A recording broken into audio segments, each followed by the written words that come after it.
Hello everyone. आप सभी का आपके अपने channel GS bye Kiran Yadav में स्वागत है। आज की क्लास में हम जो फिजिक्स के एमसीक्यू क्वेश्चंस पूछे गए हैं एचटेट 2021 में, वो क्वेश्चंस है वो हम सोल्व करने वाले हैं। लास्ट जो अपनी क्लास हुई थी उसमें हमने बायो के जो क्वेश्चंस आए हुए थे एचटेट 2021 में वो हमने सोल्व कर लिए थे। जिसने वो वीडियो नहीं देखी है उस वीडियो का लिंक डिस्क्रिप्शन में, आप वहाँ से वीडियो देख सकते हैं लिंक पर क्लिक करके। आज हमें सोल्व करना है कि फिजिक्स के कौन कौन से क्वेश्चंस हैं वो हमसे यहाँ पर पूछे गए थे, वो हम आज की क्लास में डिस्कस करने वाले हैं। तो अपने पास फर्स्ट क्वेश्चन है, a radar is able to detect the reflected wave from an enemy. कोई एक एनिमी है, एनिमी एरोप्लेन है, उससे रिफ्लेक्टेड वेव आ रही है, उसको रडार है वो क्या कर पा रही है, आइडेंटिफाई है वो कर पा रही है। ठीक है। आफ्टर अ टाइम इंटरवल, ये एक टाइम इंटरवल के बाद, टाइम इंटरवल कितना दे रखा है 0.02 into 10⁻³ second. If the velocity of wave is 3:10⁸ metre per second, then the distance of the aeroplane from the radar will be. देखो यहाँ पर हमें क्या क्या दे दिया, टाइम इंटरवल दे दिया, दूसरा हमें वेलोसिटी दे दी वेव की। ठीक है, हमें निकालना क्या है कि भाई जो रडार है वो एरोप्लेन से कितनी डिस्टेंस पर परसेंट है, वो हमें यहाँ पर निकालना है। तो देखो मान के चलते हैं कि ये अपने पास इधर रडार है, ये अपने पास इधर एरोप्लेन है। रडार से वेव एक बार जा रही है और फिर वो वापस से रिफ्लेक्ट बैक होके रडार के पास वापस आ रही है। तो जो साउंड ट्रैवल की गई है वो वेव के फॉर्म में, वो डिस्टेंस कितना मान के चलेंगे हम 2d, क्योंकि एक बार मतलब नॉर्मली हमने मान लिया d डिस्टेंस। तो एक बार डिस्टेंस कहाँ से, रडार से एरोप्लेन तक वेव गई है उसकी डिस्टेंस, फिर वेव्स जो एरोप्लेन से टकरा के वापस रडार के पास आई एक वो डिस्टेंस। तो यहाँ पर अपने पास जो साउंड ट्रेवल की है उसकी टोटल डिस्टेंस कितनी आ जाएगी 2d। वेलोसिटी अपने पास दे रखी है 3 × 10⁸ मीटर पर सेकेंड वेलोसिटी हमें दे रखी है। यहाँ पे टाइम भी अपने पास दे रखा है 0.02 इंटू 10⁻³ सेकेंड। ठीक है, डिस्टेंस निकालनी है, सिंपल है। डिस्टेंस के लिए क्या फॉर्मूला लिखते हैं हम, स्पीड इंटू टाइम। जो डिस्टेंस निकालने के लिए फॉर्मूला लगाते हैं, क्या लगाते हैं, स्पीड इंटू टाइम। तो हमने यहाँ पर स्पीड को क्या मानना है, यहाँ पर हमने स्पीड को माना है 2d। तो क्या लिखेंगे, 2d equals to 3 into 10⁸ into 0.02, मतलब मल्टीप्लाई करना है स्पीड और टाइम दोनों को। अब हमें तो सिर्फ डिस्टेंस निकालनी है, ये तो है नहीं कि 2d निकालनी है, हमें डिस्टेंस निकालनी है। तो हम 2 को इधर ले आएंगे, डिवाइड में आ जाएगा 2 इधर, और फिर यहाँ पर 2 से 2 कट जाएगा। ये सोल्व करेंगे तो अपने पास ओवरऑल कितना आ जाएगा 3.0, मतलब ओवरऑल 3 किलोमीटर डिस्टेंस है वो क्या होगी, रडार इतनी दूरी पर एरोप्लेन से वहाँ पर परसेंट है। सीधा सीधा पहले डिस्टेंस को अज्यूम किया है कि डबल डिस्टेंस ट्रेवल की गई है वेव के द्वारा। एक बार रडार से एरोप्लेन के पास गई, एरोप्लेन से वापस टकरा के रडार के पास आ रही है। तो डिस्टेंस हमने मान ली 2d, वेलोसिटी अपने पास दे रखे, टाइम अपने पास दे रखा। डिस्टेंस निकालने के लिए speed into time, 2d equals to speed की वैल्यू रख दो, टाइम की वैल्यू रख दो। अब हमें सिर्फ डिस्टेंस चाहिए तो 2 को हम डिवाइड में ले आएंगे, और फिर जब इसको सोल्व करेंगे तो अपने पास ओवरऑल कितना आ जाएगा 3 किलोमीटर। तो यहाँ पर अपना जो थर्ड ऑप्शन है, ये यहाँ पर अपना राइट आंसर हो जाएगा। नेक्स्ट क्वेश्चन है, where is the lower end of lightning conductor fixed in a building. कोई भी एक बिल्डिंग है उसमें लाइटनिंग कंडक्टर है, वो उसका लोअर एंड कहाँ फिक्स किया जाता है, at the top, at a window, at the base floor, inside the ground. कहाँ पर फिक्स किया जाएगा लोअर एंड, तो कहाँ पर फिक्स किया जाता है, इनसाइड द ग्राउंड। जो ग्राउंड है वहाँ पर उसके अंदर एक एंड है, वो जो हम नॉर्मली क्या बोलते हैं अर्थिंग का, जो अर्थिंग वायर होता है उसकी बात कर रहे हैं। तो कंडक्टर है वो बिल्डिंग का कहाँ पर फिक्स किया गया, lightning conductor inside the ground. अपना फोर्थ ऑप्शन है वो यहाँ पर राइट आंसर हो जाएगा। नेक्स्ट क्वेश्चन है, if the focal length of a magnifying glass is 2.5 centimetre. Focal length दे रखी है, कोई भी अपने पास मैग्नीफाइंग ग्लास है उसकी कितनी 2.5 सेंटीमीटर, और हमसे क्या पूछा गया है, it can magnifying an object, कितने मतलब ऑब्जेक्ट की उसकी एक टाइप से क्या बोल सकते हैं, मैग्नीफाइंग पावर पूछी है हमसे कि ऑब्जेक्ट को कितने टाइम्स वो मैग्नीफाई कर पाएगा, उसकी मैग्निफिकेशन पावर है वो कितनी रहेगी। तो देखो जो मैग्नीफाइंग पावर है उसमें हम क्या लेके चलते हैं कि भाई लीस्ट डिस्टेंस जो हमारे विजन की होती है वो upon focal length plus 1। Least distance कितनी मानी जाती है 25 सेंटीमीटर, कि हमारी जो आंख है वो न्यूनतम जो उसकी दूरी लीस्ट डिस्टेंस विजन मतलब कम से कम कितनी दूरी तक बहुत अच्छे से बिना किसी आई इफेक्ट के देख सकते हैं, तो 25 सेंटीमीटर है वो माना जाता है। लीस्ट डिस्टेंस है, न्यूनतम जो दूरी है वो 25 सेंटीमीटर मानी जाती है। और फोकल लेंथ अपने पास दे रखी है 2.5 सेंटीमीटर। हमें निकालना क्या है, मैग्नीफाइंग पावर निकालनी है। तो क्या कर देंगे, यहाँ पर अपने पास इधर रख दिया 25 अपॉन 2.5 प्लस 1। सोल्व करोगे तो क्या आ जाएगा कि 11 टाइम्स है वो उसकी मैग्निफिकेशन पावर रहेगी। देखो सीधा इसने हमें फोकल लेंथ देके मैग्नीफाइंग पावर निकलवाई है। मैग्नीफाइंग पावर निकालने के लिए हम क्या करते हैं कि लीस्ट डिस्टेंस कितनी विजन की लीस्ट डिस्टेंस है वो लेके चलेंगे अपॉन उस focal length plus 1। Least distance कितनी रहेगी 25 सेंटीमीटर, फोकल लेंथ 2.5 सेंटीमीटर हमें दे रखी है। फॉर्मूले में पुट करेंगे तो अपने पास जो करेक्ट आंसर आएगा वो क्या आएगा 11 टाइम्स। 2.5 फोकल लेंथ है तो वो कितने 11 टाइम्स मैग्नीफाई ऑब्जेक्ट को मैग्नीफाई कर सकता है, मतलब फोकल लेंथ। ठीक है, तो अपना जो थर्ड ऑप्शन है वो यहाँ पर राइट आंसर हो जाएगा। नेक्स्ट क्वेश्चन है, a ball of radius r is made to oscillate in a bowl of radius r। एक बॉल है जिसकी रेडियस r है और वो ऑसिलेट कर रही है किसी बाउल के अंदर, जिस उस बाउल की रेडियस क्या है capital. The time period of oscillation will be, उस जो टाइम पीरियड है ओवरऑल वो कितना रहेगा, अगर हम मान के चले कि जो बाउल की रेडियस है वो ग्रेटर देन है किससे, जो अपने पास बॉल की रेडियस है उससे। तो चलो करते हैं सोल्व इसको। देखो ये जो बॉल है ये बाउल में एक जो सिंपल पेंडुलम सिस्टम काम करता है, सेम उसी तरह से ये काम करेगी। सिंपल पेंडुलम में जिस प्रकार से जो पेंडुलम है वो मूव करता है, उसी प्रकार से बाउल के अंदर बॉल है वो मूव कर रही। मान लो ये अपने पास बाउल है, ये बॉल है यहाँ पे रखी थी हमने, और ये ऑसिलेट करके एक बार इधर जाएगी, एक बार ऑसिलेट करके इधर आएगी। ठीक है, तो मान लेते हैं कि ये डिस्टेंस है वो क्या है अपने पास कैपिटल R है, और ये वाली डिस्टेंस क्या हो जाएगी, ये जो R रेडियस है बॉल की रेडियस है उसमें से ये वाली डिस्टेंस है वो हम मतलब कैपिटल R में से माइनस स्मॉल r कर देंगे। हम क्या होगा, टाइम पीरियड पूछा है हमसे, तो t इक्वल्स टू क्या होता है 2 पाई l अपॉन g।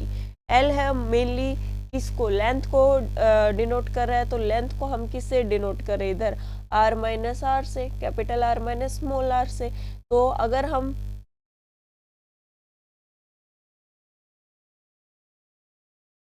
देखो इसको हम फॉर्मूला में पुट करते हैं, l की जगह हम क्या पुट करेंगे, यहाँ पर अपने पास जो फॉर्मूला है ये वाला फॉर्मूला, इसमें हम l की जगह क्या पुट करेंगे, r की वैल्यू पुट करेंगे, तो अपने पास आंसर क्या आ जाएगा 2 पाई r minus r upon g।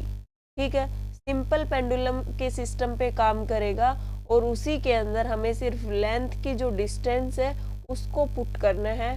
Answer क्या हो जाएगा 2 pi root capital R minus R upon g. ठीक है, थर्ड ऑप्शन अपना राइट आंसर हो जाएगा।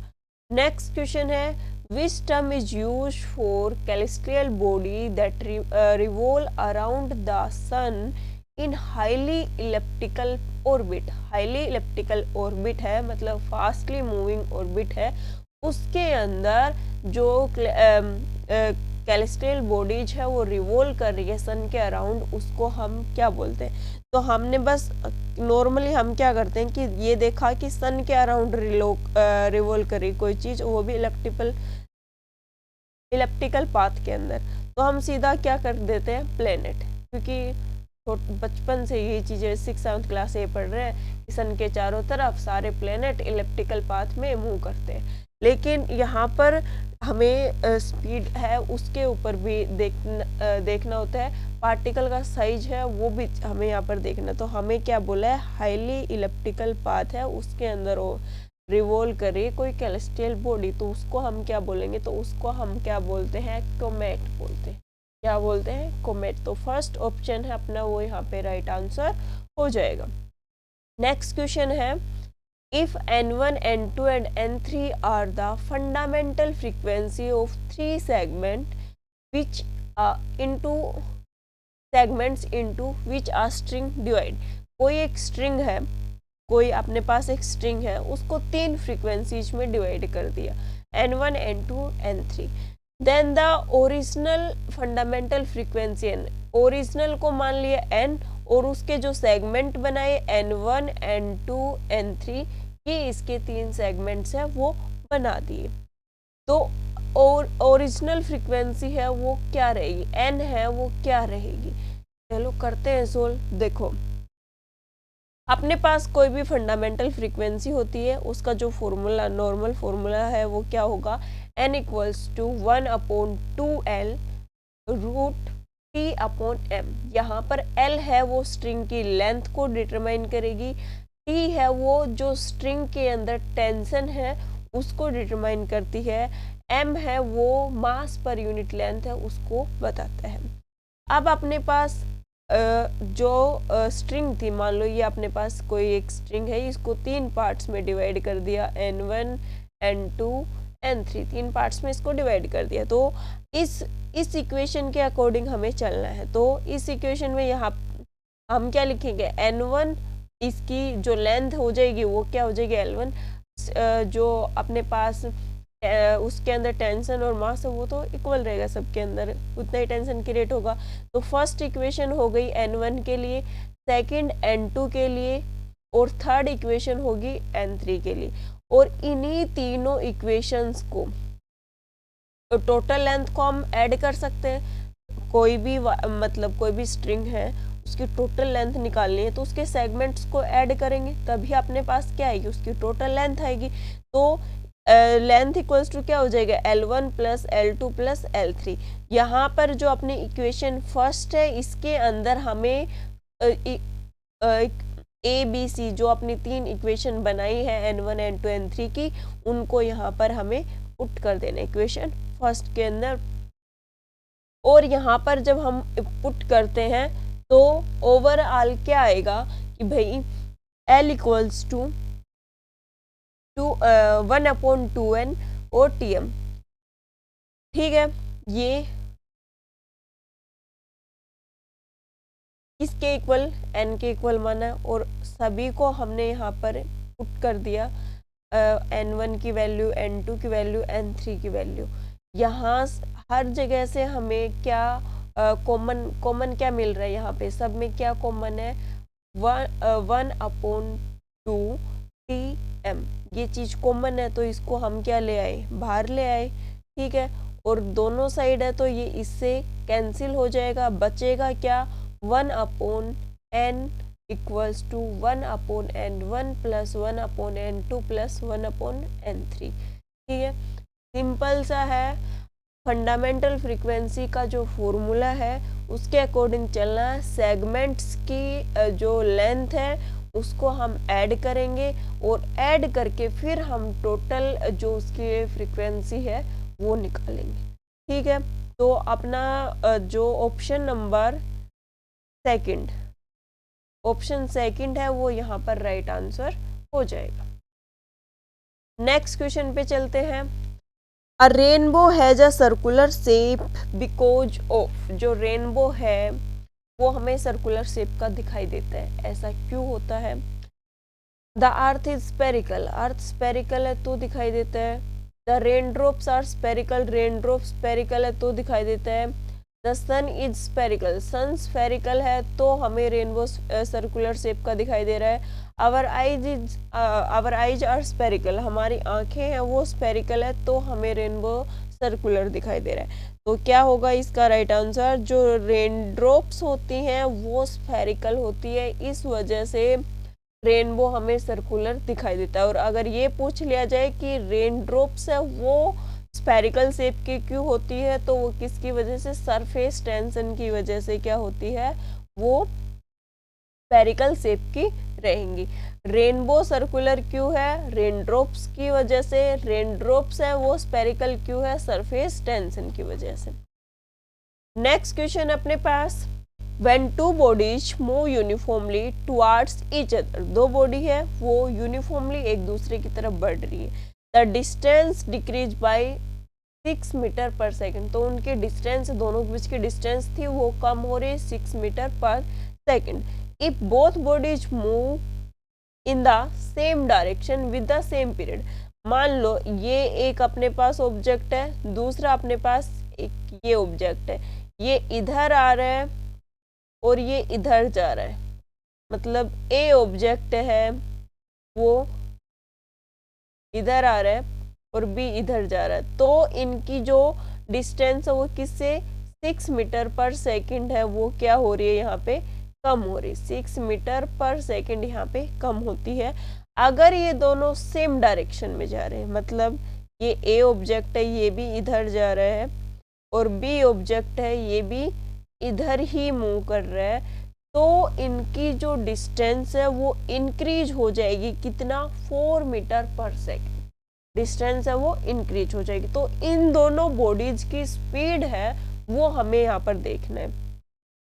तो मान लो कि इनकी वेलोसिटी है v1 और v2, दोनों ऑब्जेक्ट है इनकी वेलोसिटी है वो क्या अज्यूम कर लिया हमने? v1 और v2 वेलोसिटी हमने यहाँ पर अज्यूम कर लिया। देन हम इसकी रिलेटिव वेलोसिटी है वो निकालते हैं। तो क्या करेंगे? v1 पहले इंक्रीज कितने से हो रहा है और डिक्रीज कितने से हो रहा है? तो डिक्रीज कितने से? 6 मीटर, तो v1 plus v2 equals to 6 metre per second, equation first आ जाएगी। और इंक्रीज कितने से हो रहा है? v1 minus v2 equals to 4 metre per second. दोनों इक्वेशन आ गई, दोनों इक्वेशंस को ऐड कर दो तो क्या हो जाएगा? 2v इक्वल्स टू 6 प्लस 4, ठीक है। तो 6 प्लस 4 कितना हो गया? 10 मीटर पर सेकेंड। हमें क्या चाहिए? हमें तो सिर्फ वेलोसिटी चाहिए, ना हमें v1 से कुछ लेना देना ना v2 से, वेलोसिटी चाहिए, ओवरऑल रिलेटिव वेलोसिटी। तो क्या करेंगे? v इक्वल्स टू 10/2 क्या आ जाएगा? 5 मीटर पर सेकेंड, ठीक है। एक वेलोसिटी हमें यहाँ पर मिल चुकी है, तो इसके अकॉर्डिंग एक आंसर आ गया। ऑप्शंस में काफ़ी डिफरेंस है तो उस अकॉर्डिंग हम आंसर चूज कर सकते हैं। तो जो सेकंड ऑप्शन है वो यहाँ पे राइट आंसर हमारा हो जाएगा। 5 मीटर पर सेकंड और 1 मीटर पर सेकंड, दोनों बॉडीज की जो स्पीड है वो क्या रहेगी? 5 मीटर पर सेकंड और 1 मीटर पर सेकंड। नेक्स्ट क्वेश्चन है, a ball X is throw vertically upward with speed u। कोई बॉल है अपने पास, उस बॉल x है, उसको हमने वर्टिकली अपवर्ड थ्रो किया, उसकी स्पीड क्या है अपने पास? u। At the same instant another ball y is release from rest at height h। दूसरी बॉल है y, वो रेस्ट से रिलीज हो रही है कितनी हाइट पे? h पे। At the time t the speed of x and y is relatively to y। x की स्पीड y के रिलेटिवली हमें निकालनी है। तो देखो वेलोसिटी ऑफ बॉल x की कितनी रहेगी? vx इक्वल्स टू u उसकी स्पीड थी, कुछ ना कुछ ग्रेविटेशन रहेगा, कुछ ना कुछ टाइम लगेगा, तो u माइनस जी टी क्या रहे? ये जो बॉल x है उसकी वेलोसिटी, y की बोलेंगे तो वो किसी टाइम पीरियड पे जा रही है, तो उसके अंदर हमें क्या स्पीड नहीं दी गई, तो सीधा सा क्या है? ग्रेविटी से अपोजिट डायरेक्शन में जा रही है, तो माइनस जी टी। दोनों की रिलेटिव वेलोसिटी निकालेंगे तो क्या हो जाएगा, x की वेलोसिटी में से हम y की वेलोसिटी है उसको माइनस कर देंगे। x है उसकी वेलोसिटी है, बॉल x है उसकी वेलोसिटी है, उसमें से हम बॉल y की वेलोसिटी है उसको क्या कर देंगे, माइनस कर देंगे। तो अपने पास जो स्पीड है x की वो आ जाएगी यहाँ पर किसके रिलेटिव में, y के। तो कितनी आएगी, सिर्फ u, क्योंकि माइनस जी टी से अगर सिर्फ माइनस माइनस होता तो प्लस हो जाता, लेकिन यहाँ पे ट्रिपल है तो माइनस माइनस प्लस फिर माइनस, तो क्या हो गया, जीटी में से जीटी, जीटी से जीटी कैंसिल, मतलब ग्रेविटी एंड टाइम एक दूसरे से कैंसिल, बचेगा क्या, सिर्फ यू। तो स्पीड क्या आ जाएगी बॉल एक्स की रिलेटिव के वाई, यू। ठीक है, थर्ड ऑप्शन है वो अपना यहाँ पे राइट आंसर होगा। नेक्स्ट क्वेश्चन है, if the radius of earth were shrink by 1%, the density remaining constant. Radius earth की वो श्रिंक हो गई 1%, तो डेंसिटी है वो कांस्टेंट है। The acceleration due to the gravity on the surface of earth will be, density constant है, acceleration पे क्या इफेक्ट पड़ेगा वो बताना है। इनफाइनाइट रहेगा, जी रहेगा, मोर देन जी रहेगा, या फिर लेस देन जी रहेगा। तो क्या रहेगा, लेस देन, जो ग्रेविटी है, ग्रेविटेशनल फोर्स है उससे कम रहेगा, लेस देन जी। अगर 1% अर्थ है उसकी रेडियस श्रिंक हो रही है, डेंसिटी कांस्टेंट है, तो उस केस में एक्सेलरेशन है ग्रेविटी का वो क्या रहेगा, less than gravity. Fourth option यहाँ पे राइट आंसर हो जाएगा। नेक्स्ट क्वेश्चन है, if a block moving upon an inclined plane at 30 degree with a velocity of 5 meter per second stops after 0.5 second, then coefficient of friction will be nearly। एक block है inclined plane पे move कर रहा है और 30 degree का जो angle है वो बना रहा है यहाँ पे, उसकी जो वेलोसिटी है 5 मीटर पर सेकेंड है, और जो कुछ टाइम बाद वो रुक रहा है 0.5 सेकेंड है, उसके बाद वो रुक रहा है, तो टी अपने पास 0.2 सेकेंड। निकालना क्या है, कोफिशिएंट फ्रिक्शन है वो हमें यहाँ पर निकालना है।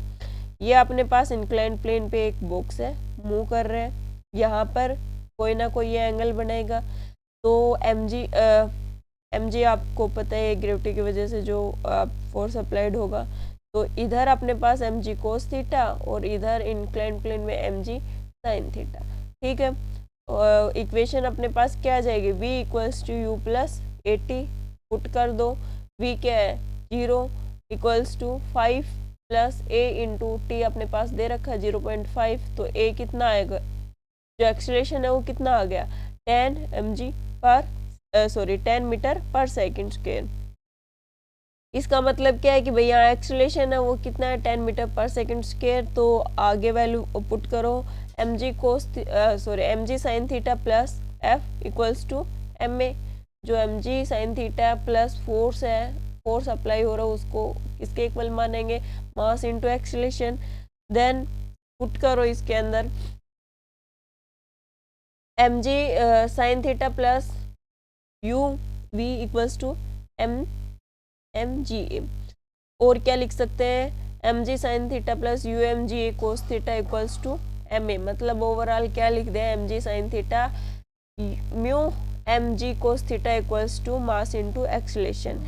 एम को ले आओ, एम से एम कैंसिल हो जाएगा, कॉमन लेके एम से M cancel, G sine theta plus mu cos theta equals to acceleration, sine plus mu cos theta equals to 10/10।